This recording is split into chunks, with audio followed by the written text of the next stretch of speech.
44-օրյա պատերազմից հետո Շուշիից Երևան տեղափոխված գորգերի ճակատագիրը դեռ անհայտ է։ Շուշիի գորգերի թանգարանի հիմնադիր Վարդան Աստվածատյանը մեծ հետ զրույցում ասաց, որ մոտ 170 գորգ այս պահին գտնվում է մասնավոր տարածքում ու սպասում հիմնական տանիք ունենալուն։ Ազգային նախշերով գորգերի մեծ ժառանգություն ուներ Արցախը։ Հարևան պետությունը, ինչպես այլ հարցերում, այս դեպքում եւս տիպիկ հայկական նախշերով գորգերը ջանում է իբրև թե ադրբեջանական ներկայացնել։ Ինչ որ եղել է մերը, մնացել է մերը։ Մենք երբեք մեր աշկ ուրիշի ունեցվածքի վրա երբեք չենք դրել ու իրենց մշակույթից չենք օգտվել, երբեք։ Արցախյան գորգերը մենք մեծ մասը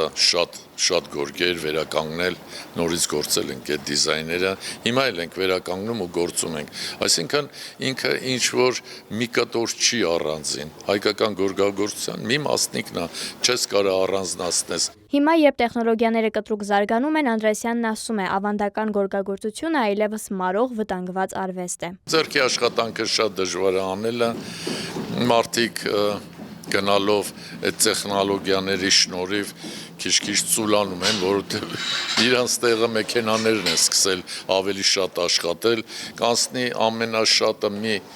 10 տարի եւ մեր տեղը կաշխատեն ռոբոտները։ Հայկական, այդ թվում արցախյան գորգերը ժամանակի փորձությունների միջով անցած ժառանգություն են, որոնք գույների եւ նախշերի միջոցով պատմում են մեր արմատների, հիշողության, մշակույթի եւ պայքարի մասին։ Դեմ գնալով համաշխարհային միտումներին հայ գորգագործները շարունակում են պահպանել ավանդական ձևավորումն ու նախշերը, գույների համադրությունն ու պատկերները։ Աննա Հարությունյան, Վարդան Պողոսյան, Reopen Media։